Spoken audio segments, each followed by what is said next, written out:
মৌলবি বেরিয়েছেন, এরা দোয়া করা যাবে না নিয়ে ব্যস্ত, নবী হাত তুলে দোয়া করেনি। কোন মৌলবি আছে বাবা আমাদের সাথে একবার বসন্ত আপনারা চেষ্টা করে, যে ফরজ নামাজের পর নবী হাত তুলে দোয়া করেননি, আর পায়জামা চারটে লুঙ্গি সব উলঙ্গা করে না পাঠিয়ে দিতে হবে, ক্ষমতা হবে না প্রমাণ করার, মিথ্যা কথা বলে।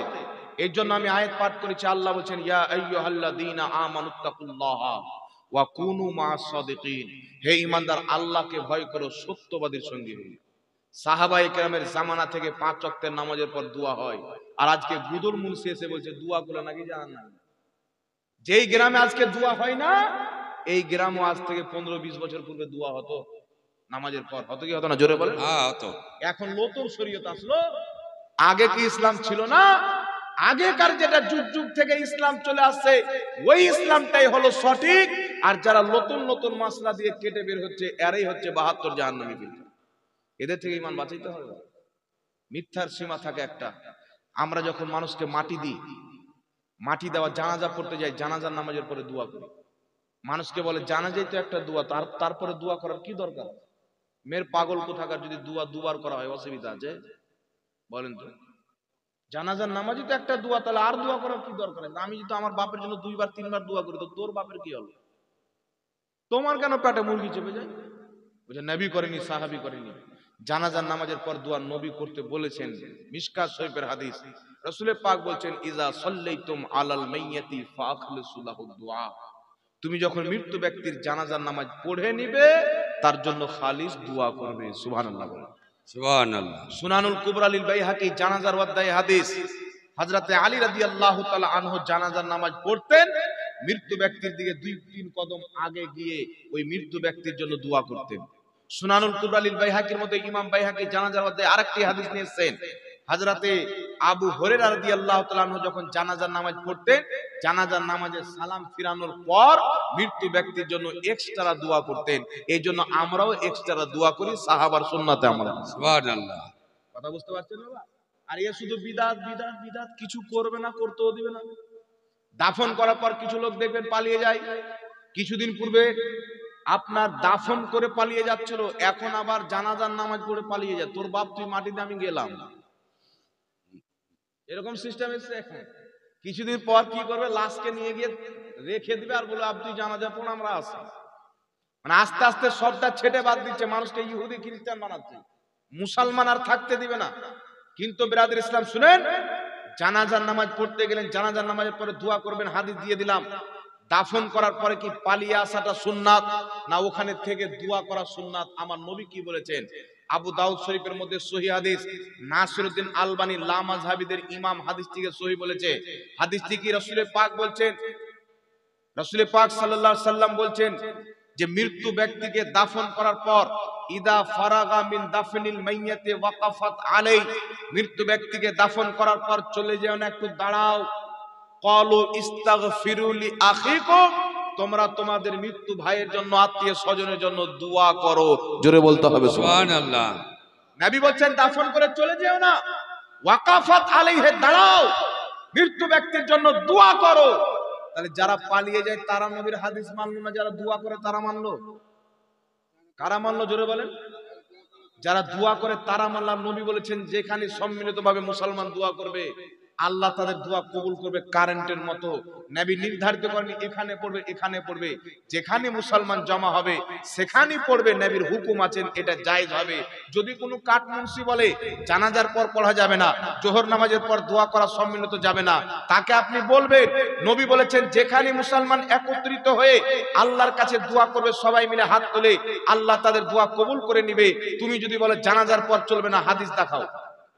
নবী বলেছেন জানাজার নামাজে বাদ দিয়ে জমা হবে, বা ফরজ নামাজ বাদ দিয়ে জমা হবে, বা দাফনের জায়গা বাদ দিয়ে যেখানে জমা হবে। একটা হাদিস দেখাও, দেখাতে পারবে? কিয়ামত তো আসতে পারে, দেখাতে পারে না। এগুলো আমার নবী জায়েজ করেছেন। যে মোল্লা বলেন না জায়েজ, এ শয়তানের দালালি করছে। এই মোল্লাকে আল্লাহ হেদায়েত দান করুক, করেন আল্লাহুম্মা আমিন। আল্লাহুম্মা আমিন। এজন্য মানুষকে মাটি দিতে যাবেন, জানাজার নামাজের পর দোয়া করবেন। মানুষকে মাটি দিতে যাবেন, সাহাবা করেছেন। দাফন করার পরও দোয়া করবেন। আপনার বাপ মা আত্মীয় স্বজন যদি মারা যায়, মাটি দিয়ে চলে আসবেন না।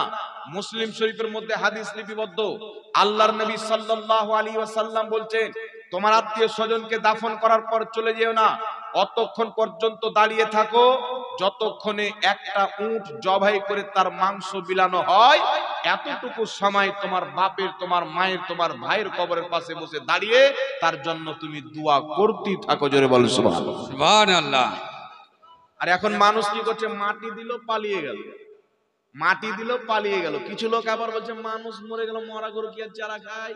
দাফন করে চলে আসলো, ক্লিয়ার, ইসালে সওয়াব কিছু নাই, 40 চারণ কিছু নাই। বরং যারা করে তাদেরকে বলে মানুষ মরা গরু কি আর চারা খায়? মানে ও মরে গেছে, কোরআন পড়তে জান না, ওর নামে কোরআন পড়ে লাভ কি? তো যেই ব্যক্তি কোনোদিন জানাজা পড়বে, ও যদি মরে যায় আর জানাজা পড়তে হবে না, দাফন করে দিতে হবে? ওটাই তো যুক্তি হচ্ছে না। ও কোনোদিন যদি কোরআন না পড়ে থাকে, তাহলে ও আর ইসালে সাহেবের জন্য যদি কোরআন না পড়া যায়, তো ও যদি কোনোদিন জানাজার নামাজ না পড়ে মরে যায়, তাহলে ওকে এমনি দাফন করে দিতে হবে। ওর যুক্তি এটা বুঝায় কি বুঝায় না বাবা? আরে বেটা, যে বেশি গুনাহ করেছেন ওর জন্য তো কোরআন বেশি পাঠ করতে হবে, ওর জন্য তো দান বেশি করতে হবে, ওর জন্য তো ইসালে সওয়াব বেশি করতে হবে। আর লা মাযহাবিদের ফতোয়ার কিতাব ফাতাওয়া নাজিয়ার মধ্যে আহলে হাদিসদের গুরু লিখতেছেন, কোরআন তেলাওয়াতের সওয়াব মৃত্যু ব্যক্তির কবরে যায়। ইমাম ইবনে কুদামা রাহমাতুল্লাহ আলাইহি নিজের কিতাব আল মুগনির মধ্যে লিখেছেন, মৃত্যু ব্যক্তির কবরে কোরআন তেলাওয়াতের সওয়াব যায়। ইমাম জালালউদ্দিন সিউতি রাহমাতুল্লাহ আলাইহি শারহুস সুদুরের মধ্যে লিখেছেন, আত্মীয় স্বজনের মারা যাওয়ার পর যারা কোরআন তেলাওয়াত করতে জানে তাদেরকে ডেকে একত্রিত হয়ে আস্তে আস্তে কোরআন তেলাওয়াত করে খতম করে তার জন্য দোয়া করা হয়, এটা যায় এবং সেই তেলাওয়াতের সওয়াব মুর্দার কবরে যায়। জোরে বলেন সুবহানাল্লাহ। হিলিয়াতুল আউলিয়ার মধ্যে হাদিস। তারপরে ইমাম ইবনে রজব তাফসীর ইবনে রজবের মধ্যে হাদিসটি উল্লেখ করেছেন। ইমাম জালালউদ্দিন সিউতি আল হাওয়াইলিল ফাতাওয়ার মধ্যে উল্লেখ করে বলছেন, ওয়া রিজালুহু রিজালুস সহিহ, এই হাদিসের সমস্ত বর্ণনাকারী সহিহ। বর্ণনাকারী হযরতে তাউস বিখ্যাত তাবিঈ বলছেন, ইন্নাল মাউতা ইয়াফতানুনা ফি কুবুরিহিম সাবআ ফাকানু ইস্তাহিব্বুনা আইয়াতামা আনহু তিলকাল আইয়াম। হযরতে তাউস বলছেন, আমাদের জামানায়, সাহাবার জামানায় যদি কোনো ব্যক্তি মারা যেত, আমরা সেই মৃত্যু ব্যক্তির নামে 7 দিন পর্যন্ত মানুষকে খাওয়া দাওয়া করাতাম। সুবহানাল্লাহ। কদিন পর্যন্ত? 7 দিন পর্যন্ত খাওয়া দাওয়া করাতাম। আবু দাউদ শরীফের মধ্যে সহিহ হাদিস, সাদ বিন আবাদা নবীর সাহাবী আসলেন, ইয়া রাসূলুল্লাহ, আমার মা ইন্তিকাল করেছে, আমার মায়ের ইসালে সওয়াব করতে চাই, তো আমি কি এমন জিনিস সাদকা করব যেটা আমার মায়ের জন্য বেশি উপকৃত হবে, লাভবান হবে? আল্লাহর নবী বলছেন, পানি সাদকা করো। হযরতে সাদ বিন আবাদা একটা কুয়া দান করলেন আর বললেন, হাদিহি লি উম্মে সাদ, এই কুয়াটা হচ্ছে সাদের মায়ের জন্য, অর্থাৎ পানি পান করবে মানুষ, সওয়াব পাবে তিনার মা। সুবহানাল্লাহ। তাহলে পানি পান করার সওয়াব যেভাবে যায়, ওইভাবে খাওয়া দাওয়ার সওয়াবও যায়। তাই বাপ মা মারা গেছেন, আত্মীয় স্বজন মারা গেছেন, 4 দিনে, 40 দিনে, 3 দিনে, 4 দিনে, যেই দিন আপনি পারেন। এখন কিছু লোক মার্কেটে বেরিয়েছে, বলছে দিন ধার্য করে করা যাবে না, 4 দিনে দিন ধার্য করে করা যাবে না, 40 দিনে করা যাবে না, বিনা দিন ধার্য করে চলো, তোমার বাড়ি কুত্তাও আসে। নবী পাক যখন নামাজে হাত বাঁধতেন, নিজের ডান হাতকে বাম হাতে রেখে ফিস সালাতি, নামাজে তাহতা সুররা, নাভির নিচে বাঁধতেন। জোরে বলতে হবে সুবহানাল্লাহ। আরেকটু জোরে হবে না? নবী পাক কোথায় হাত বাঁধতেন? নাভির নিচে হাত বাঁধতেন। তো নাভির নিচে নবী পাক হাত বেঁধেছেন, আমরা যদি নাভির নিচে হাত বাঁধি, নামাজ হবে কি হবে না? এখন কিছু লোকের প্রশ্ন হলো, হুজুর, কাবার ইমাম তো নাভির উপরে হাত বাঁধে। লক্ষ্য করে দেখবেন, যিনি কাবার ইমাম আছেন তিনি বুকের উপরে হাত বাঁধেন না, তিনি বাঁধেন নাভির উপরে। ইমাম তিরমিজি বলছেন, আহলুল ইলমদের মধ্যে 2টি মত প্রকাশ্য হয়েছে, একটা নাভির নিচে, একটা নাভির উপরে। ইমাম শাফির যারা মাযহাব মানে তারা নাভির উপরে বাঁধে, যারা আবু হানিফার মাযহাব মানে তারা মুসান্নাফে ইবনে আবি শাইবার নবীর সহিহ হাদিসে আমল করে নাভির নিচে হাত বাঁধে। জোরে বলেন সুবহানাল্লাহ। এখন কেউ সারা জীবন হানাফি, ওর বাপ নাভির নিচে হাত বেঁধেছেন, ওর দাদা বেঁধেছেন, পরদাদা বেঁধেছেন, এখন এসে ও যদি বুকের উপরে বা নাভির উপরে হাত বাঁধে, চলবে না। কারণ আপনাকে যদি জ্বর হয়, একসাথে 25টা ডাক্তার দেখান, তো জ্বর ঠিক হবে না, ব্যারাম উঠে যাবে, নাকি বলেন? একটা ডাক্তার আপনাকে দেখাতে হবে। তো যেই মাযহাব আপনার বাপ দাদা থেকে মেনে আসছেন, ওই মাযহাবে আপনাকে কায়েম থাকতে হবে। হানাফি হলে হানাফি, শাফি হলে শাফি, কোন মাযহাবকে ত্যাগ করা যাবে না। 4টি মাযহাবই সহিহ, তবে 4 মাযহাবের মধ্যে কোন মাযহাবে নাই যে বুকে হাত বাঁধতে হবে, কেউ নাভির নিচে, কেউ নাভির উপরে, কেউ হাত ছেড়ে দিয়ে, এইগুলো আছে। বুকের উপরে হাত বানা মাকরুহ, বিদআতে মাকরুহা। তাই বুকের উপরে হাত বানা যাবে না, নাভির নিচে হাত বানা সুন্নাত। জোরে বলেন সুবহানাল্লাহ। সুবহানাল্লাহ। যিনি কাবার ইমাম, ইনি হাম্বলি মাযহাব মানেন। হাম্বলি মাযহাব মানার কারণে তিনি নাভির উপরে হাত বানে, কিন্তু এইভাবে বুকে মানে না। আর দলিল আমাদের কাবার ইমাম নয়, দলিল হচ্ছে কোরআন এবং হাদিস। কথা আছে? কাবার ইমাম হলো মানুষ। কালকে যদি কাবার ইমাম কোথাও গিয়ে দারু পান করে নেয়, তাহলে দারু হালাল হয়ে যাবে? মানুষ আজ ভুল করতে পারে কি পারে না? একটু জোরে বলেন, পারে কি পারে না? এক জামানা ছিল, আজ থেকে ৭০-৭৫ বছর পূর্বে, কাবাতে নামাজি ছিল নাভির নিচে হাত বাঁধনেওয়ালা, আস্তে আমিন বলনেওয়ালা। নাভির ব্যাপারে তো হয়ে গেল। এখন কিছু দেখবেন নামাজি মানে ফিতনা তৈরি করার জন্য কিছু মৌলবি বেরিয়েছে লামাযহাবী নামে। মানে শয়তান এখন আরাম করছে, ও বলছে আমি খেলাফত দিয়ে দিয়েছি লামাযহাবী মৌলবীকে, এখন তুই দ্বন্দ্ব কর। মসজিদে দ্বন্দ্ব, মাদ্রাসাতে দ্বন্দ্ব, সব জায়গায় দ্বন্দ্ব লাগাচ্ছে। এরা পুরো ইসলামের সর্বনাশ করেছে বাবা। আজকে দাড়ি টুপিওয়ালা দেখলে মানুষ আতঙ্কবাদ মনে করে, করে কি করে না? বহুত জায়গাতে। আজ থেকে প্রায় ৩০-৪০ বছর পূর্বের লোককে জিজ্ঞাসা করেন, যারা আলিম ওলামা ছিলেন, ইনারা যখন রাস্তাতে চলতেন, পুলিশ দেখতেন, বলে আলিম আছে ছেড়ে দাও, ধর্মের গুরু আছে যাও। আর এখন মৌলবি দেখলে বলছে আগে তুমি দাঁড়াও। কেন? মৌলবি দেখলে সন্দেহ কোথায় থেকে হলো? আমেরিকার 4টা জাহাজকে ওসামা বিন লাদেন হাইজ্যাক করেছিল। হাইজ্যাক করার পর তাদের ওই জামানায় সবচাইতে বড় বিল্ডিং ছিল আপনার আমেরিকাতে, এখন আছে দুবাইয়ে বুর্জ খলিফা। আমেরিকার বিল্ডিং এ জাহাজ মেরে হাজার হাজার লোককে এমনিতে বিনা দোষে কতল করেছিল। আর সেই কতলের জিম্মেদার ওই জামানার প্রেসিডেন্ট ছিল আমেরিকার আপনার জর্জ বুশ। জর্জ বুশ বলেছিল এই হামলার পিছনে ওসামা বিন লাদেনের হাত আছে। তখন ওসামা বিন লাদেন মানেনি, কিছুদিন পর বলেছিল হামলা আমি করেছিলাম, পরিজন যদি পড়ে তো আরেকবার হামলা করবো আমেরিকার উপরে। যখন সব জেনে গেল, আর যত লোক জাহাজকে হাইজ্যাক করেছিল সবার নাম মুসলমান। কে আব্দুল্লাহ, কে আব্দুল গাফফার, নাম শুনে বোঝা যাচ্ছে পাক্কা মুসলমান। আমেরিকার মিডিয়া, দুনিয়ার একটা গুরুত্বপূর্ণ দেশ আমেরিকা, আমেরিকার মিডিয়ারা তখন থেকে ইসলামোফোবিয়া চালু করলো। তারা বলল আমরা ইসলামকে শান্তি মাযহাব মনে করতাম, কিন্তু আজ থেকে আমরা বুঝলাম ইসলাম হচ্ছে দাড়ি টুপিওয়ালা আতঙ্কবাদদের মাযহাব। সেই দিন থেকে ইসলামের বদনাম হয়েছে। সেই কিচার আপনার সেই বাদবু ভারত পর্যন্ত এসেছে। এই ভারতে এককালীন হিন্দু মুসলমান বসবাস করত, কোনো চিন্তা ছিল না। আজকে হিন্দু মুসলমানেও দ্বন্দ্ব তৈরি হচ্ছে। এর জড় হচ্ছে ওয়াহাবি, এর জড় হচ্ছে লামাযহাবী।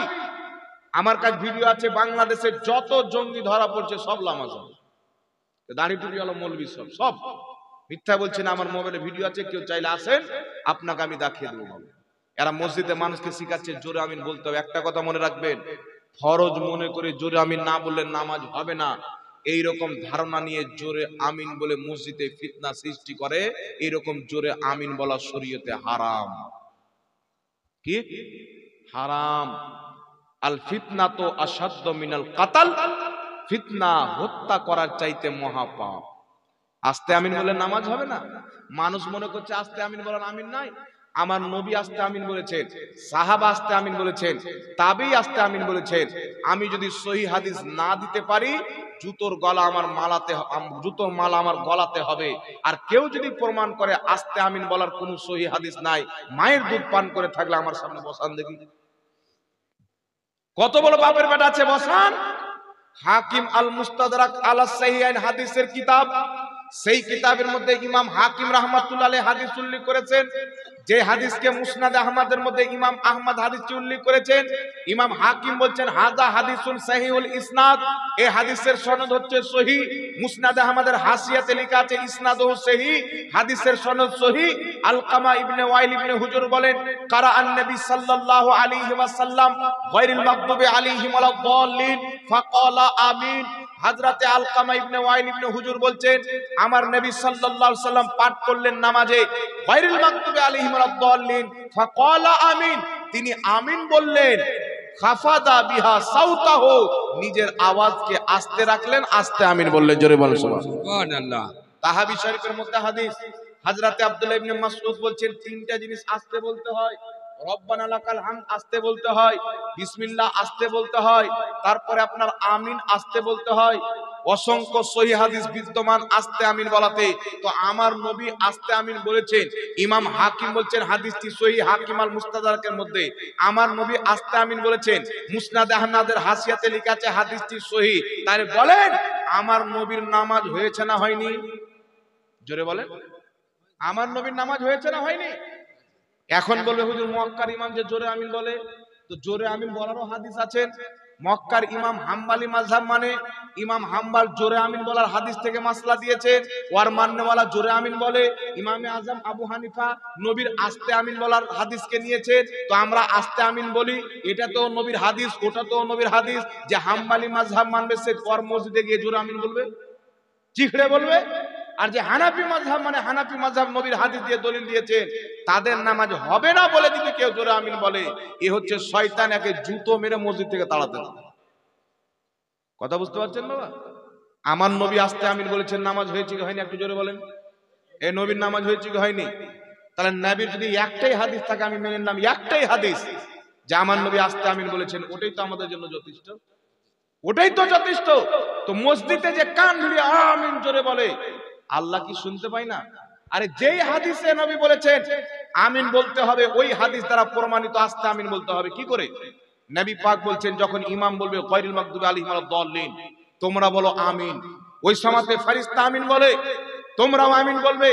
যাদের আমিন ফেরেশতার মতো হবে তাদের গুনাহ আল্লাহ maaf করে দিবে। সুবহানাল্লাহ। এটা হলো হাদিস। এখন বলেন তো ফেরেশতাদের মতো আমিন কাদের হয়? যারা আস্তে বলে না, যারা চিকড়া বলে। যারা আসতে বলে। ফেরেশতার আমিন শুনতে পান? ফেরেশতার আমিন শুনতে পাওয়া যায় না, সুন্নিদের আমিন শুনতে পাওয়া যায় না, দুটো সেম। ওয়াহাবিদের আমিন শুনতে পাওয়া যায়। তাহলে ফেরেশতার মতন যাদের আমিন বলা হবে তাদের গুনাহ maaf হবে। তো আমাদের আমিন ফেরেশতার মতো, ফেরেশতারও আমিন কেউ শুনতে পায় না, আমাদের আমিনও চিকড়ে বলি না কেউ শুনতে পায় না। তাহলে আমাদের আমিন হলো ফেরেশতার মতো, আমাদের গুনাহ maaf হবে। আর যারা চিকড়ে বলে ফেরেশতাকে চিকড়ে বলে, জোরে বলেন, তাহলে তাদের আমিন বলা ফেরেশতার খেলাফ হলো। হলো কি হলো না যুক্তিসম্মত? তাহলে তাদের আমিন ফেরেশতার সাথে মিললো? মিললো না। না, এখন দেখবেন কিছু বলতে লোক আছে যে হযরতে আতা বলছেন যে আমরা এমন করে আমিন বলতাম মসজিদ গুমগুম করতো। একটা লোক আমার কাছে আসলো, আসার পরে বলছে হুজুর সাহাবায়ে কেরাম এত জোরে আমিন বলতেন মসজিদ গুম গুম গুম গুম করতো। আমি ওকে বললাম সাহাবায়ে কেরামের জামানায় মসজিদ কিসের ছিল? বলছে মাটির ছিল। চতুর সাইডে মাটি, উপরে আপনার গাছের পাতা, ডানা, খেজুর গাছের এগুলো দেওয়া ছিল। আমি বললাম এইগুলো মসজিদে কেউ যদি জোরে আমিন বলে পাগলা গুম গুম করবে? গুম গুম করবে? আকল তো হাদিস থেকে তাসলিম করে, তো আকলের খেলাফ। তবু আমি ওকে বললাম শুনো, সাহাবায়ে কেরাম জোরে আমিন এত জোরে বলেছেন মসজিদ গুম গুম করেছেন, এই মর্মে একটা হাদিস কোন মায়লা নিয়েছে দেখা? বুখারী শরীফে যে হাদিস পেশ করবার সনদ নাই, মুসান্নাফে ইবনে আবি শাইবা থেকে পেশ করবার সনদ আছে, সনদটা হচ্ছে জয়ীফ, সহিহ নয়। আর জয়ীফ হাদিস তো তোমরা মানো না, তো নিজের বেলা জয়ীফ হাদিস দিয়ে কেন দলিল দিচ্ছ? এই জন্য বেরাদ ইসলাম আস্তে আমিন বলবেন। আস্তে আমিন বলা সবচাইতে উত্তম। আল্লাহ কুরআন পাকে বলেছেন তোমরা দোয়া করো আস্তে, নবী বলছেন আমিন হলো একটি দোয়া, আর আল্লাহ বলছেন দোয়া চাও তোমরা আল্লাহর কাছে আস্তে। সুতরাং আমিন আস্তে বলা বেশি উত্তম। জোরে বলেন সুবহানাল্লাহ। আপনি যখন নামাজ পড়বেন, নামাজের মধ্যে আপনার কেউ জোরে আমিন বললো, মানুষ চোনাবে কি চোনাবে না? এক অপরের দিকে ধ্যান যাবে কি যাবে না? আস্তে আমিন বললেন ধ্যান বরকরার আছে, আল্লাহর দিকে ধ্যান আছে। জোরে বলে ধ্যান খারাপ করে দিল। চতুর সাইড থেকে আস্তে আমিন বলাটাই হচ্ছে উত্তম। কেউ যদি জোরে আমিন বলে, ওকে বলবেন যে মসজিদে জোরে বলে তুমি মাইক লাগিয়ে গিয়ে। কথা বুঝতে পারছেন? আর এখানে আসবে হাদিস লাগলে লাও, আমার নবী আস্তে আমিন বলেছেন। যদি হাদিস বিনা আস্তে আমিন বলো তো নামাজ পড়ো, আমাদের নামাজ খারাপ করিও না। কথা বুঝতে পারছেন কি পারেন না? এরা আবার বলবে যে আমিন দেখ, আমিন শুনে ইহুদিরা জ্বলে। তো হানাফিরা কি ইহুদি? বাট আমরা আমিন বলাকে জ্বলি না, চিখড়া বলাকে জ্বলি। তোমাদের মতো নামাজ খারাপ জন্য বলতে যাও, মসজিদে ঝগড়া লাগার জন্য বলতে যাও। এই ঝগড়াই মুসলমানদের মধ্যে ফিতনা লাগানোর কারণে তোমাদের আমিন থেকে আমরা জ্বলি না, তোমাদের চরিত্রকে দেখে জ্বলি। কিন্তু আমিন আসতে বললে কি বলা হয় না? আমিন বলার বিরুদ্ধে আমরা নয়, আমিন থেকে জ্বলে ইহুদি, আমরা আমিন বলার পক্ষে। নবীর তরিকাতে আমিন বলো। নবী আস্তে আমিন বলেছেন, আমরাও আস্তে বলবো। বলেন সুবহানাল্লাহ। সুবহানাল্লাহ। কথা বুঝতে পেরেছেন পারেননি বাবা? আর একটা কথা আপনাকে বলে দিই শুনেন। ইমাম সাহেব যখন নামাজ আরম্ভ করলো, নামাজ আরম্ভ করার পর ইমাম সাহেবের পিছনে আমরা কিন্তু সূরা ফাতিহা পড়ি না। কিছু লোক সূরা ফাতিহা পড়ে, তাদের যেগুলো দলিল দেয় কিতাবের মধ্যে লিখেছে হাদিস সহিহ, কিন্তু দুর্বল হাদিস লিখে বলছে হাদিস সহিহ। জাল হাদিসের কবলে রাসূলুল্লাহর সালাত, পুরো কিতাবটাই জাল। পরিচালিত সালাত বানাম রাসূলুল্লাহর সালাত, পুরো কিতাবটার মধ্যে জালিয়াতি করা হয়েছে। নামাজ পড়ি আমরা রাফা দান করি না, একবার তাকবীরে তাহরিমার সময় হাত তুলি, দ্বিতীয় কোথাও তুলি না। আমরা নিয়াত করি, তারা বলে নিয়াত করা বিদআত। তবে আমরা নিয়াত কেন করি? রাসূল পাক বলেছেন ইন্নামাল আমালু বিন্নিয়াত। নিয়াত হচ্ছে আমলের ফল হচ্ছে নিয়াতের উপরে। রাসূল পাক বলেছেন দুই মুখী ব্যক্তিকে আল্লাহ পছন্দ করে না, যার মুখে কিছু অন্তরে কিছু। এই জন্য ফুকাহায়ে কেরাম ইমাম মুহাম্মদ বলছেন নিয়াত করা মুস্তাহাব বা সুন্নাত। ইমাম সারাকসি রাহমাতুল্লাহ আলাইহি আল মাবসুদের মধ্যে লিখছেন নিয়াত করা মুস্তাহাব। কি ইমাম মুল্লা আলী কারি রাহমাতুল্লাহ আলাইহি নিজের কিতাব মিশকাতের সারা মিরকাতের মধ্যে লিখছেন নিয়াত করা মুস্তাহাব। এই জন্য অন্তরের নিয়াত হচ্ছে ফরজ। কেউ যদি অন্তরে নিয়াত করে আমি জোহরের 4 রাকাত নামাজ পড়ে নাই, নামাজ হয়ে যাবে। মুখে উচ্চারণ করা মুস্তাহাব। কেউ যদি মুখে উচ্চারণ করে, উচ্চারণ করার নেকিটা পাবে। কথা বুঝতে পারছেন? কারণ এটাকে ফুকাহায়ে কেরাম পছন্দ করেছেন। আর আল্লাহর হাবিব বলেন যেই জিনিসটাকে মুসলমান আহলুল ইলমগণ পছন্দ করে ইনদাল্লাহি হাসানুন, সেটা আল্লাহর নিকটেও পছন্দ হয়ে যায়। জোরে বলেন সুবহানাল্লাহ। এখন আমরা নামাজ পড়ি তো রাফা দান করি না, কিন্তু বাবা বুখারী শরীফের মধ্যে হাদিস, আব্দুল্লাহ ইবনে উমর বলছেন আল্লাহর নবী যখন নামাজ পড়তেন তাকবীরের টাইমে হাত উত্তোলন করতেন, রুকুতে যেতেন হাত উত্তোলন করতেন, রুকু থেকে উঠার পরও হাত উত্তোলন করতেন। কিন্তু এখন আমরা নামাজ পড়ি তো আমরা কেন রাফা দান করি না? নবী তো করেছেন। বুখারীতে হাদিস, হযরত আব্দুল্লাহ ইবনে উমর নামাজ পড়তেন, রুকুতে যাওয়ার টাইমে রাফা দান করতেন, উঠার টাইমে রাফা দান করতেন। আমরা কেন রাফা দান করি না? আপনাদের সম্মুখে আমি একটা চ্যালেঞ্জ করছি, যদি কোনো মৌলবি থাকে আপনি বলবেন একটা হাদিস দাও আমার নবী চিরকাল রাফা দান করেছেন, এইরকম একটা হাদিস দাও। বলতে পারবেন? কিয়ামত তো আসবে, কেউ একটা হাদিস দেখাতে পারবে না। আমার নবী চিরকাল রাফা দান করেছেন এই মর্মে পৃথিবীর কোন কিতাবে কোনো হাদিস নাই। কিন্তু রাফা দান করেছেন হাদিস আছে, কিন্তু চিরকাল করেছেন নাই। বুখারীতে হাদিস রাফা দান করেছেন, আব্দুল্লাহ ইবনে উমর রাফা দান করেছেন। তিরমিজি শরীফের মধ্যে সহিহ হাদিস, ইমাম তিরমিজি হাদিসটিকে হাসান বলেছেন, নাসিরউদ্দিন আলবানী হাদিসটিকে সহিহ বলেছেন। আমার জানা মতে 7 থেকে 8 জন লা মাযহাবিদের ইমাম হাদিসটিকে সহিহ বলেছেন। হযরতে আব্দুল্লাহ ইবনে মাসউদ বলছেন আমি কি তোমাদেরকে রাসূলুল্লাহর নামাজ শিখাবো না? লোকজন বললেন অবশ্যই শিখান। হযরতে আব্দুল্লাহ ইবনে মাসউদ নামাজ আদায় করলেন, তাকবীরে তাহরিমা ব্যতীত পূর্ণ নামাজে কোথাও হাত উত্তোলন করেননি। জোরে বল সুবহানাল্লাহ। আব্দুল্লাহ ইবনে মাসউদ রাদিয়াল্লাহু তাআলা আনহু আরেক জায়গায় হাদিস বর্ণনা করেন, আমি নবীর সাথে নামাজ পড়েছি, আবু বকরের সাথে নামাজ পড়েছি, উমরের সাথে নামাজ পড়েছি, হযরতে আলীর সাথে নামাজ পড়েছি। ইনাদের মধ্যে কেউ নামাজ পড়তেন, নামাজের মধ্যে তাকবীরে তাহরিমা ব্যতীত পূর্ণ নামাজে কোথাও হাত তুলতেন না। নবীও হাত তুলতেন না, রুকুতে যাওয়ার টাইম, রুকুতে ওঠার টাইম আবু বকর সিদ্দিকও তুলতেন না, হযরতে মাওলা আলীও তুলতেন না। তাহলে বুঝা গেল নামাজে রাফা দান না করা নবীরও সুন্নাত, আবু বকর সিদ্দিকেরও সুন্নাত, উমর ফারুকেরও সুন্নাত, হযরতে আলীরও সুন্নাত। জোরে বলেন সুবহানাল্লাহ। তাহলে ওই হাদিসের জবাব কি হবে? বুখারীতে হাদিস রাসূলুল্লাহ রাফা দান করেছেন, আব্দুল্লাহ ইবনে উমর করেছেন। নবী পাক প্রথম রাফা দান করেছেন, পরে ছেড়ে দিয়েছেন। নবী পাক প্রথম রাফা দান করেছেন, পরে রাফা দান করা বাদ দিয়ে দিয়েছেন। আব্দুল্লাহ ইবনে উমর রাফা দান করেছেন, পরে তিনিও বাদ দিয়ে দিয়েছেন। উঠান তাহাবি শরীফের মধ্যে সহিহ হাদিস, ইমাম তাহাবি বিশুদ্ধ সনদে সহিহ সনদে হাদিস সংকলন করেন। হযরতে আব্দুল্লাহ ইবনে উমর যখন নামাজ পড়তেন তাকবীরে তাহরিমাতে হাত উত্তোলন করতেন, বাকি সালাম ফিরানো পর্যন্ত না রুকুতে যাওয়ার টাইম রাফা দান করতেন, না রুকু থেকে উঠার টাইম রাফা দান করতেন। বুখারীতে হাদিস আব্দুল্লাহ ইবনে উমর রাফা দান করতেন, তাহাবি শরীফে হাদিস তিনি রাফা দান করতেন না। বুঝা গেল পূর্বে করতেন, পরে ছেড়ে দিয়েছেন। জোরে বলেন সুবহানাল্লাহ। পূর্বে রাফা দান করতেন, পরে রাফা দান ছেড়ে দিয়েছেন। আব্দুল্লাহ ইবনে মাসউদ রাফা দান করতেন না। আব্দুল্লাহ ইবনে উমর তিনার ছাত্র মুজাহিদ রাহমাতুল্লাহ আলাইহি আর অন্যান্য ছাত্র বলছেন উনার পিছনে 7 বছর নামাজ পড়নেওয়ালা ছাত্র। কত বছর? আব্দুল্লাহ ইবনে উমারের পিছনে 7 বছর নামাজ পড়নেওয়ালা তার ছাত্র তাবিঈ বলছেন, আমি তার পিছনে 7 বছর নামাজ পড়েছি, তিনি রাফা দান করতেন না। প্রথম নবীকে করতে দেখেছেন, তিনি করেছেন, বুখারীতে হাদিস। পরের নবী ছেড়ে দিয়েছেন, তিনিও ছেড়ে দিয়েছেন, তাহাবী শরীফের হাদিস। তো বুঝা গেল পূর্বে রাফা দান করা জায়েজ ছিল, নবী করেছেন, পরের নবী ছেড়ে দিয়েছেন। তো রাফা দান যেটা পূর্বে করেছেন ওটা তার্ক হয়ে গেল, রহিত হয়ে গেল। পরে যেটা করেছেন এটা সুন্নাত হলো। এই জন্য কিয়ামত পর্যন্ত রাফা দান না করে বিনা রাফা দান নামাজ পড়া, এটা হচ্ছে নবীর সুন্নত, আলীর সুন্নত, আবু বকর ওমরের সুন্নত, হযরতে আব্দুল্লাহ ইবনে মাসউদ, আব্দুল্লাহ ইবনে উমরের সুন্নত। জোরে বলতে হবে সুবহানাল্লাহ। বুঝতে পারলেন বাবা আমরা রাফা দান কেন করি না? কিন্তু কিছু জাহিলের দল আছে, এরা পূর্বের হাদিস নিয়ে দৌড়াদৌড়ি করে, পরের হাদিসগুলোকে বাদ দিয়ে দেয়। মুসলিম শরীফের মধ্যে হাদিস, আবু দাউদ শরীফের মধ্যে হাদিস, মুসনাদে আহমদের মধ্যে হাদিস, রাসূলের কায়নাত সাল্লাল্লাহু আলাইহি সাল্লাম বেরিয়ে এসে দেখছেন সাহাবায়ে কেরাম নামাজের মধ্যে রাফা দান করছেন। কি করছেন? নামাজের মধ্যে রাফা দান করছে। মুসলিম শরীফের সহিহ হাদিস, রাসূলের পাক বলছেন মালি আরাকুম রাফি আইদিকুম কাআন্নাহা আজনাবু খাইলিন শুমসিন উসকুনু ফিস সালাত।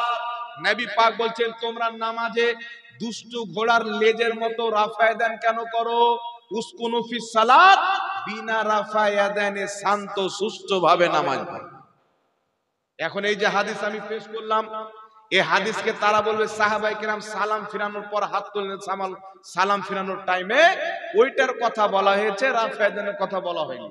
একটা কথা মনে রাখবেন, হাদিসের শব্দ ফিস সালাত, নামাজের মধ্যে রাফা দান করতেন, হাত উত্তোলন করতেন। নবী পাক বললেন দুষ্টু ঘোড়ার লেজের মতো রাফা দান করিও না, উসকুনু ফিস সালাত, শান্ত সুষ্ঠুভাবে নামাজ পড়ো। বুঝা গেল নবী পূর্বে রাফা দান করেছেন, পরে রাফা দান বাদ দিয়ে দিয়েছেন। তাই ইমাম তিরমিজি শরীফের মধ্যে অধ্যায় কায়েম করেছেন বাবু তারকে রাফা দান। উনি প্রমাণ করেছেন নবী পাক রাফা দান করা ছেড়ে দিয়েছিলেন।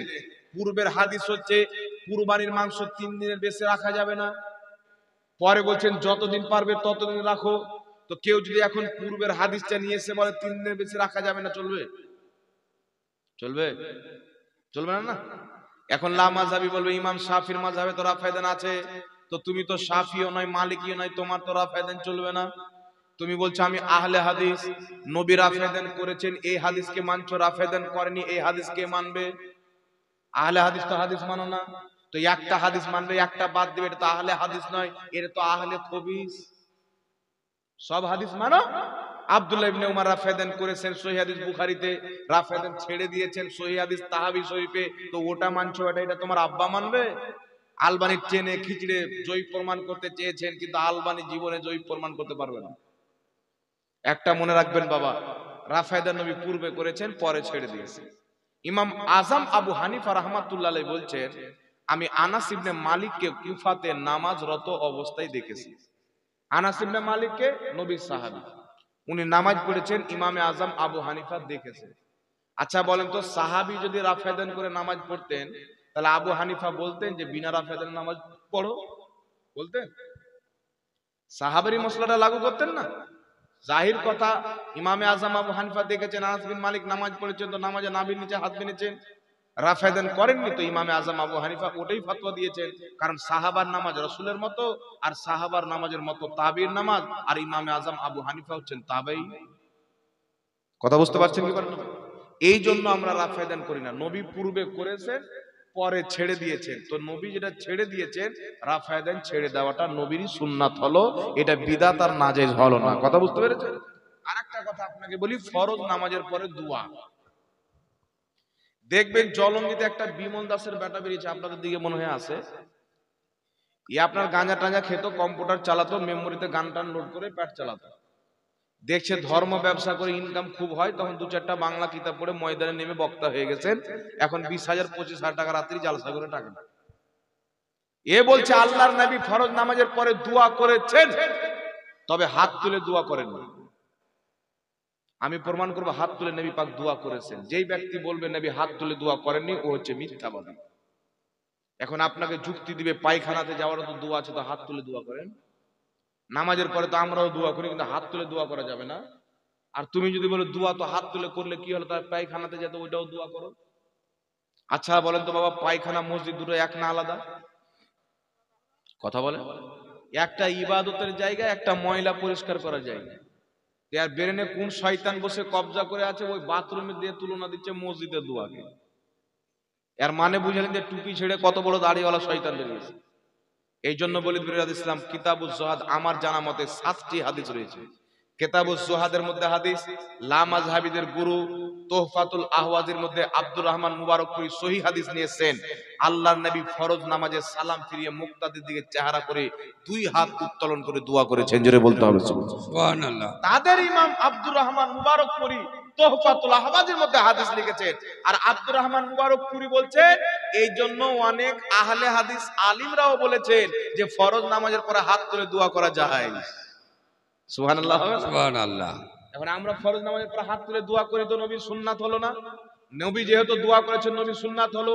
ইমাম বুখারীর কিতাব তারিখুল কবিরের মধ্যে হাদিস, হযরতে সাইয়্যিদিনা আয়েশা সিদ্দিকা, সাইয়্যিদাতিনা আয়েশা সিদ্দিকা রাদিয়াল্লাহু তাআলা আনহা, নবী পাকের স্ত্রী বলছেন, নবী পাক 5 ওয়াক্তের নামাজের পরে দোয়া করতেন। 5 ওয়াক্ত নামাজ পড়তেন, তারপরে দোয়া করতেন। কিতাবুজ জুহাদের মধ্যে হাদিস, সালাম ফেরানোর পরে হাত তুলে দোয়া করতেন। এখন প্রশ্ন হচ্ছে, নবী হাত তুলে দোয়া করেছেন তো একা করেছেন, উনি কি সব সাহাবাকে নিয়ে করেছেন? তো নবী হাত তুলে দোয়া করবে আর সাহাবা বসে থাকবে? ওর মতন সাহাবা বেয়াদব। যদি বলে যে না পরিষ্কার হাদিস দিতে হবে, আপনাকে মাত্র 3টি হাদিস শোনাবো। একটা হাদিস মুজামুল কাবির তাবরানী এবং মাজমাউজ জাওয়াইদের মধ্যে, আরেকটি হাদিস হাকিম আল মুস্তাদরাকের মধ্যে, আরেকটি হাদিস আল বিদায়া ওয়ান নিহার মধ্যে। একটু লক্ষ্য করে শুনেন। প্রথম হাদিস, কিতাবটির নাম মুজামুল কাবির তাবরানী, লেখক ইমাম তাবরানী রাহমাতুল্লাহ আলাইহি। সেই কিতাবের মধ্যে হাদিসটিকে ইমাম হাইসামি মাজমাউজ জাওয়াইদের মধ্যে উল্লেখ করে হাদিসটিকে সহিহ বলেছেন। আল্লাহর নবী বলছেন, যেখানে মুসলমান দলবদ্ধ হবে, একত্রিত হয়ে সবাই মিলে আল্লাহর কাছে দোয়া করবে, আল্লাহর প্রতি ওয়াজিব হয়ে যাবে দোয়াকারী যা চাইবে তা দেওয়া। জোরে বল সুবহানাল্লাহ। নবী পাক বলেছেন, যেখানে মুসলমান একত্রিত হবে। হাকিম আল মুস্তাদরাক আলা সাহিহাইনের মধ্যে ইমাম হাকিম বিশুদ্ধ সনদে হাদিস নিয়েছেন, আল্লাহর নবী বলছেন, যেখানে দলবদ্ধভাবে মুসলমান সবাই মিলে হাত তুলে দোয়া করবে, একজন দোয়া করবে, বাকি সবাই আমিন বলবে, আল্লাহর নবী বলছেন, তারা যেটা চাইবে আমার আল্লাহ তাদেরকে তাই দিবে। একটু জোরে বল সুবহানাল্লাহ। তাহলে নবী বলছেন, যেখানে মুসলমান দলবদ্ধভাবে দোয়া করবে। বলেন তো বাবা, আমরা মসজিদে দলবদ্ধ হই কি হই না? জানাজাতে দলবদ্ধ হয় কি হয় না? দাফনে দলবদ্ধ হয় কি হয় না? জানাজার নামাজ পর হোক, ফরজ নামাজের পর হোক, দাফন করার পর হোক, যারা 2 হাত তুলে সবাই মিলে দোয়া করবে, একজন দোয়া করবে, বাকি সবাই আমিন বলবে, এটা নবীর হাদিসে আমল হবে। ইয়াকে যারা বিদাতি বলবে, নবীর হাদিসকে সীমাবদ্ধ করে, তারা নিজেই বিদাতি হবে, দোয়াকারী হবে সুন্নাতি। জোরে বলুন সুবহানাল্লাহ। আরেকটা হাদিস আল বিদায়া ওয়ান নিহার মধ্যে ইমাম ইবনে কাসির বিশুদ্ধ সনদ সহ উল্লেখ করেছেন। ইমাম তাবারি রাহমাতুল্লাহ আলাইহি তারিখে তাবারির মধ্যে উল্লেখ করেছেন, আল্লাহর নবী সাল্লাল্লাহু আলাইহি সাল্লাম হযরতে আলা বিন হাজরামি রাদিয়াল্লাহু তাআলা আনহুকে কিছু সংখ্যক সাহাবীর সরদার বানিয়ে যুদ্ধের ময়দানে পাঠালেন। যুদ্ধ করে তিনারা ফিরে আসতেছিলেন, একটি ময়দানে রাত্রি হয়ে গেল, তিনারা ঘুমিয়ে পড়লেন। সকালে ফজরের নামাজে যখন টাইম হয়, ভোরে ফজরের নামাজের জন্য জেগেছেন, দেখছেন তিনারা যে সাওয়ারিতে চেপে এসেছিলেন একটাও সাওয়ারি নাই, কোনটা কোথায় চলে গেছে। হযরতে আলা বিন হাজরামি বললেন, আজান দাও। আজান দেওয়া হলো, তারপরে তিনারা জামাত চালু করলেন। হযরতে আলা বিন হাজরামি ইমাম, শত শত সাহাবা মুক্তাদি, তিনি নামাজ পড়ালেন। ফজরের ফরজ নামাজ কমপ্লিট করে সালাম ফিরানোর পর আলা বিন হাজরামি নিজের 2খানা হাত উত্তোলন করে দোয়া করছেন। পিছনে শত শত সাহাবী মুক্তাদি, তিনারা দেখছেন আমাদের ইমাম আলা বিন হাজরামি হাত তুলে দোয়া করছেন। পিছনের সমস্ত মুক্তাদি নিজের হাতকে উত্তোলন করে আল্লাহর কাছে আমিন আমিন বলতে থাকলেন। এত লম্বা দোয়া করলেন, সূর্য বেরিয়ে চলে আসলো। আল্লাহ তাদের দোয়া কবুল করে তাদের হারানো সাওয়ারিগুলি আমার আল্লাহ পুনরায় ফিরিয়ে দিল। জোরে বল সুবহানাল্লাহ। আল্লাহর নবীর সাহাবী আলা বিন হাজরামি ফজরের ফরজ নামাজের পর হাত তুলে দোয়া করছেন, প্রত্যেক মুক্তাদি হাত তুলে আমিন আমিন বলছেন। শত শত সাহাবী, সব সাহাবী একজনও বলছেন না হুজুর এটা তো বিদআত, হুজুর এটা তো নাজায়েজ, হুজুর এটা তো হারাম। হযরতে আলা বিন হাজরামি হাত তুলে দোয়া করলেন, শত শত সাহাবী হাত তুলে আমিন আমিন বলতে লাগলেন, কারণ তারা জানতেন ফরজ নামাজের পর ইমাম সাহেব হাত তুলে দোয়া করবে, প্রত্যেক মুক্তাদি আমিন বলবে, কিয়ামত পর্যন্ত এটা বিদআত হবে না। আলা বিন হাজরামি সহ নবী পাকের শত শত সাহাবার সুন্নাত হবে। জোরে বলতে হবে সুবহানাল্লাহ। সাহাবা যেটা করেছিল এটা বিদআত হবে না, সুন্নাত। নবী বলছেন 73 ফিরকার মধ্যে একটি জান্নাতি, মানা আলিহি ওয়া আসহাবি, যে আমার সাহাবীর তরিকাতে চলবে ওই দলটি হবে জান্নাতি। সুবহানাল্লাহ। সাহাবা ফরজ নামাজের পরে ইমাম সাহেব দোয়া করেছেন, প্রত্যেক সাহাবা হাত তুলে মুক্তাদি আমিন আমিন বলেছেন। তাই 5 ওয়াক্তের নামাজের পর কেউ যদি হাত তুলে দোয়া করে মুক্তাদি আমিন বলে, নাজায়েজ হবে না, সাহাবার সুন্নাতে আমল। সুবহানাল্লাহ। আর আমার নবীকে জিজ্ঞাসা করা হলো, হুজুর দোয়া কখন বেশি কবুল হয়? নবী বলছেন ফরজ নামাজের পর এবং তাহাজ্জুদের নামাজের পর। ফরজ নামাজের পর দোয়া বেশি কবুল হয়, সম্মিলিতভাবে দোয়া করলে সেই দোয়া অবশ্যই কবুল হয়, আমার নবী বলেছেন। তাই ফরজ নামাজের পর সাহাবী দোয়া করলেন, আল্লাহ তাদের উটকে হারিয়ে দিলেন। এখন আপনাকে যুক্তি দিবে, হুজুর আলা বিন হাজরামি তো এক ওয়াক্তে করেছেন, আপনারা 5 ওয়াক্তে কেন করেন? আলা বিন হাজরামি ফজরের ফরজ নামাজের পর করেছেন, আপনারা যোহর পর করেন, এশার পর করেন, আসর পর করেন। আলা বিন হাজরামি প্রত্যেক সাহাবা এক ওয়াক্তের নামাজের পর করেছেন, মানে 5 ওয়াক্তের নামাজের জন্য বৈধ হয়ে গেল। সাহাবা যেটা একবার করেছেন এটা হালাল না হারাম? কথা বলেন। কোন হারাম জিনিস একবার করলে হালাল হবে? হালাল জিনিস একবার সাহাবা করে নিলেন, কিয়ামত পর্যন্ত হালাল হয়ে গেল, জায়েজ হয়ে গেল। যেমন আমার আপনার নবী জীবনে একবার হজ করেছেন। কতবার? একবার হজ করেছেন। কেউ যদি 3 বার 4 বার করে, জায়েজ হবে না নাজায়েজ হবে? আমি যদি বলি নবী একবার করেছেন, বেটা তুমি কেন 4 বার 5 বার করছো, তাহলে হবে? নবী পাক জীবনে একবার আযান দিয়েছেন, নাকি আমরা একবার আযান দিয়েছেন। এখন কেউ যদি 5 ওয়াক্তের নামাজে আযান দেয় কি দেয় না, তখন ওকে বলবে হুজুর নবী তো একবার আযান দিয়েছেন, হুকুম 5 ওয়াক্তের আছে। নবী পাক একবার হজ করেছেন, আপনি যত পারবেন করেন, শরীয়তে হুকুম আছে, জায়েজ আছে। তো নবী পাক মুজামুল কাবির তাবরানির হাদিসে, হাকিম আল মুস্তাদরাক আলা সাহিহাইনের হাদিসে, মাজমু জাওয়াইদের হাদিসে নবী পাক স্পষ্ট জায়েজ করে দিয়েছেন, যেখানে মুসলমান দলবদ্ধভাবে সবাই মিলে হাত তুলে একজন দোয়া করবে, বাকি সবাই আমিন বলবে, আল্লাহর কাছে যা চাইবে আল্লাহ তাদেরকে তাই দিবে। আমার নবী 5 ওয়াক্তের নামাজের পর জালসাতে, জানাজাতে যেখানে মুসলমান জামা হবে, আমার নবী দোয়া করা বৈধ করে দিয়েছেন। জোরে বলেন সুবহানাল্লাহ। যার প্রয়োজন আছে করবে, যার প্রয়োজন নাই করবে না, নাকি বলেন? আমাদের দোয়ার প্রয়োজন আছে না নাই বাবা? দোয়ার প্রয়োজন আছে না নাই? এখন তো সবচেয়ে বেশি দোয়া করতে হবে, সব হামলা মুসলমানদের উপরে, সব হামলা। এখন কিছু মৌলবি বেরিয়েছেন, এরা দোয়া করা যাবে না নিয়ে ব্যস্ত, নবী হাত তুলে দোয়া করেনি। কোন মৌলবি আছে বাবা আমাদের সাথে একবার বসন্ত আপনারা চেষ্টা করেন, যে ফরজ নামাজের পর নবী হাত তুলে দোয়া করেননি, আর পায়জামা 4 লুঙ্গি সব উলঙ্গা করে না পাঠিয়ে দিতে হবে? ক্ষমতা হবে না প্রমাণ করার, মিথ্যা কথা বলে। এই জন্য আমি আয়াত পাঠ করেছি, আল্লাহ বলেছেন ইয়া আইয়ুহাল্লাযীনা আমানুত্তাকুল্লাহা ওয়া কুনু মা'আস সাদিকিন, হে ঈমানদার আল্লাহকে ভয় করো, সত্যবাদীর সঙ্গী হও। সাহাবায়ে কেরামের জামানা থেকে 5 ওয়াক্তের নামাজের পর দোয়া হয়, আর আজকে গুদুর মুন্সি এসে বলছে দোয়া করে নাকি জাহান্নাম। যেই গ্রামে আজকে দোয়া হয় না, এই গ্রামও আজ থেকে 15-20 বছর পূর্বে দোয়া হতো নামাজের পর। হতো কি হতো না? জোরে বলে। হ্যাঁ হতো। এখন নতুন শরীয়ত আসলো, আগে কি ইসলাম ছিল না? আগেকার যেটা যুগ যুগ থেকে ইসলাম চলে আসছে, ওই ইসলামটাই হলো সঠিক। আর যারা নতুন নতুন মাসলা দিয়ে কেটে বের হচ্ছে, এরাই হচ্ছে 72 জাহান্নামী ফিল্টার। এদের থেকে ঈমান বাঁচাইতে হবে। মিথ্যার সীমা থাকে একটা। আমরা যখন মানুষকে মাটি দিই, মাটি দেওয়া, জানাজা পড়তে যাই, জানাজার নামাজের পরে দোয়া করি। মানুষকে বলে জানাজাই তো একটা দোয়া, তারপরে দোয়া করার কি দরকার? মেয়ের পাগল কোথাকার, যদি দোয়া 2 বার করা হয় অসুবিধা আছে? বলেন তো। জানাজার নামাজই তো একটা দোয়া, তাহলে আর দোয়া করার কি দরকার? আমি যদি আমার বাপের জন্য 2 বার 3 বার দোয়া করি, তো তোর বাপের কি হলো? তোমার কেন পেটে মুরগি চেপে যায়? বুঝে নবী করেনি, সাহাবী করেনি। জানাজার নামাজের পর দোয়া নবী করতে বলেছেন। মিশকাত শরীফের হাদিস, রাসূল পাক বলছেন ইজা সাল্লাইতুম আলাল মাইয়াতি ফাখলিসু লাহু দুআ, তুমি যখন মৃত্যু ব্যক্তির জানাজার নামাজ পড়ে নিবে, তার জন্য খালিস দোয়া করবে। সুবহানাল্লাহ। সুবহানাল্লাহ। সুনানুল কুবরা লিল বাইহাকি জানাজার অধ্যায়ে হাদিস, হযরতে আলী রাদিয়াল্লাহু তাআলা আনহু জানাজার নামাজ পড়তেন, মৃত্যু ব্যক্তির দিকে 2-3 কদম আগে গিয়ে ওই মৃত্যু ব্যক্তির জন্য দোয়া করতেন। সুনানুল কুবরা লিল বাইহাকির মধ্যে ইমাম বাইহাকি জানাজার অধ্যায়ে আরেকটি হাদিস নিয়ে এসেছেন।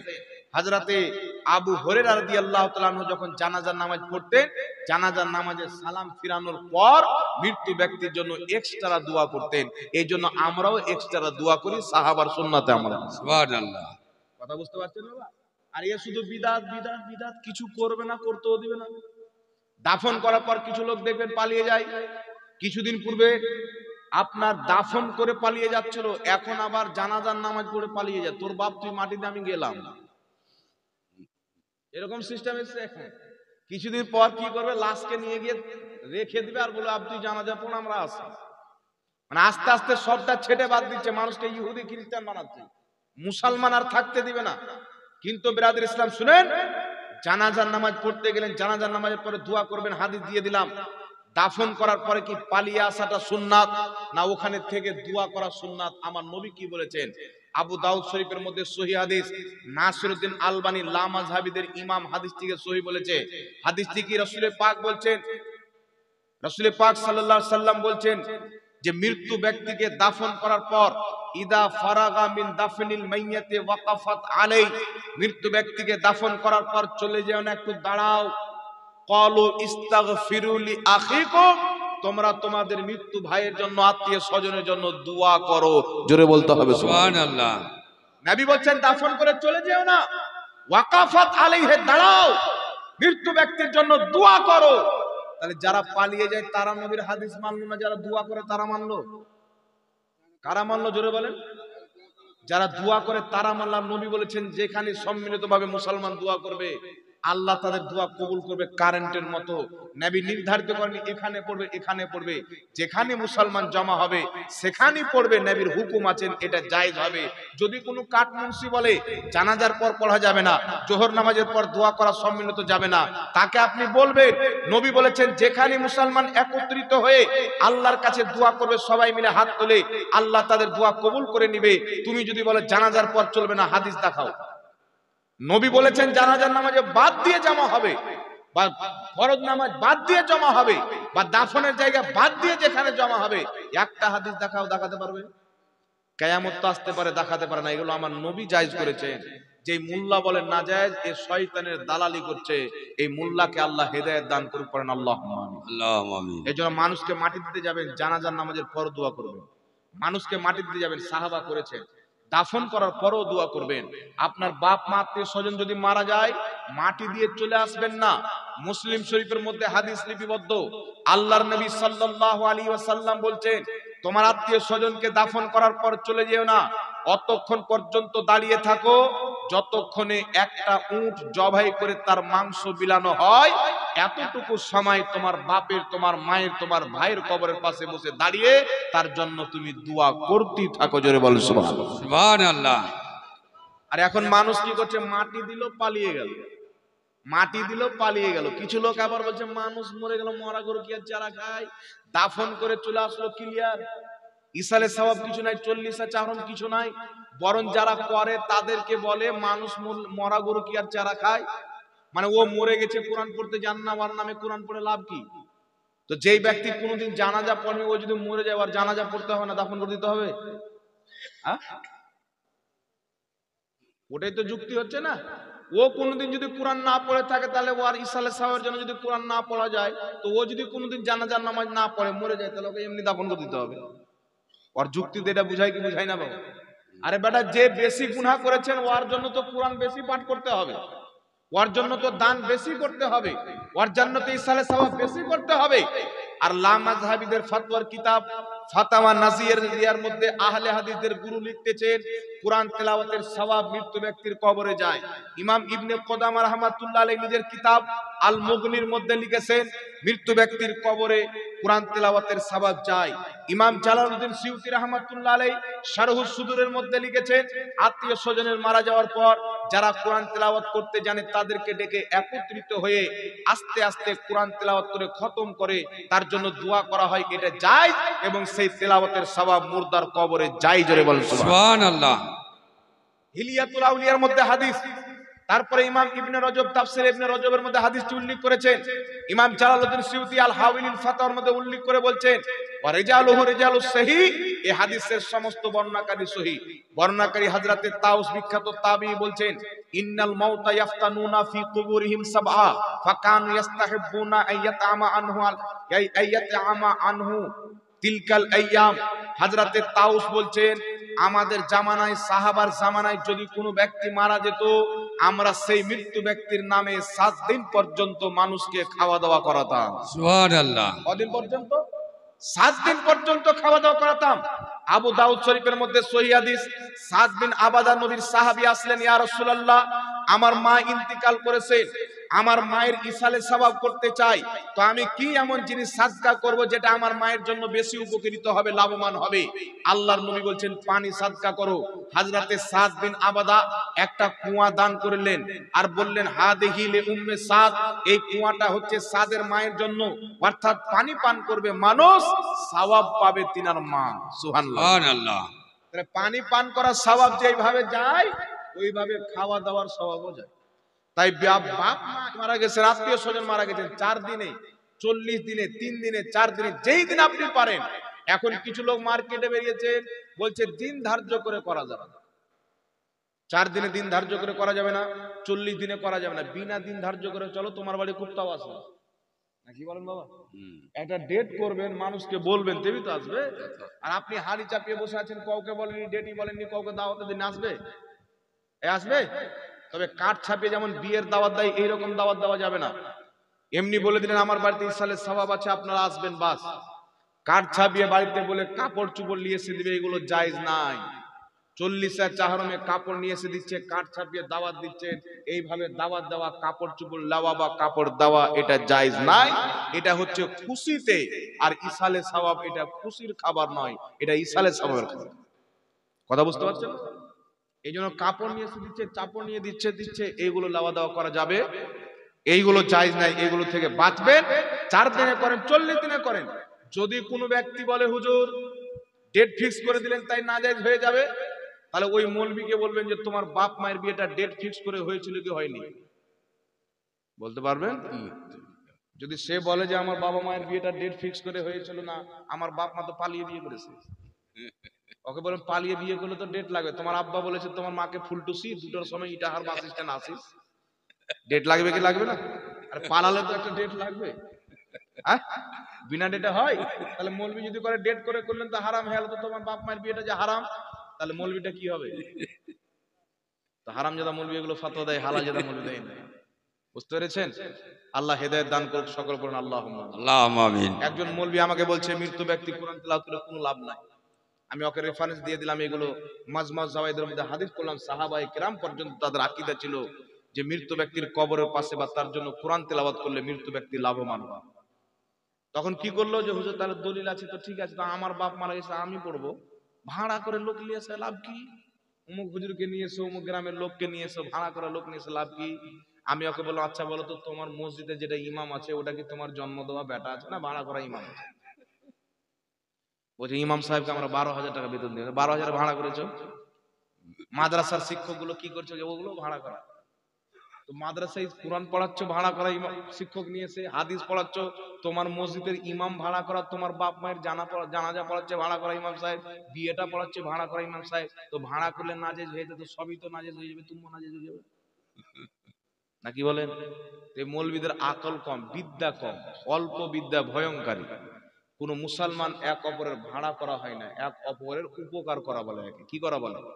আল্লাহ বলছেন তাকওয়া এবং পরহেজগারির কাজে, নেকির কাজে এক অপরকে সহযোগিতা করো। আমার বাবা মারা গেছেন, আপনি কিছু জানেন, কোরআন তেলাওয়াত করতে জানেন, তাসবিহ তাহলিল জানেন, পাঠ করলেন, সেই সওয়াবগুলি আমার বাবার নামে বকশে দিলেন, এটা আপনি আমার উপকার করলেন। কথা বুঝতে পারছেন? হুজুর এসেছেন, কেউ যদি খুশিতে তাকে নাজরানা দিতে চাই, দিতে পারে।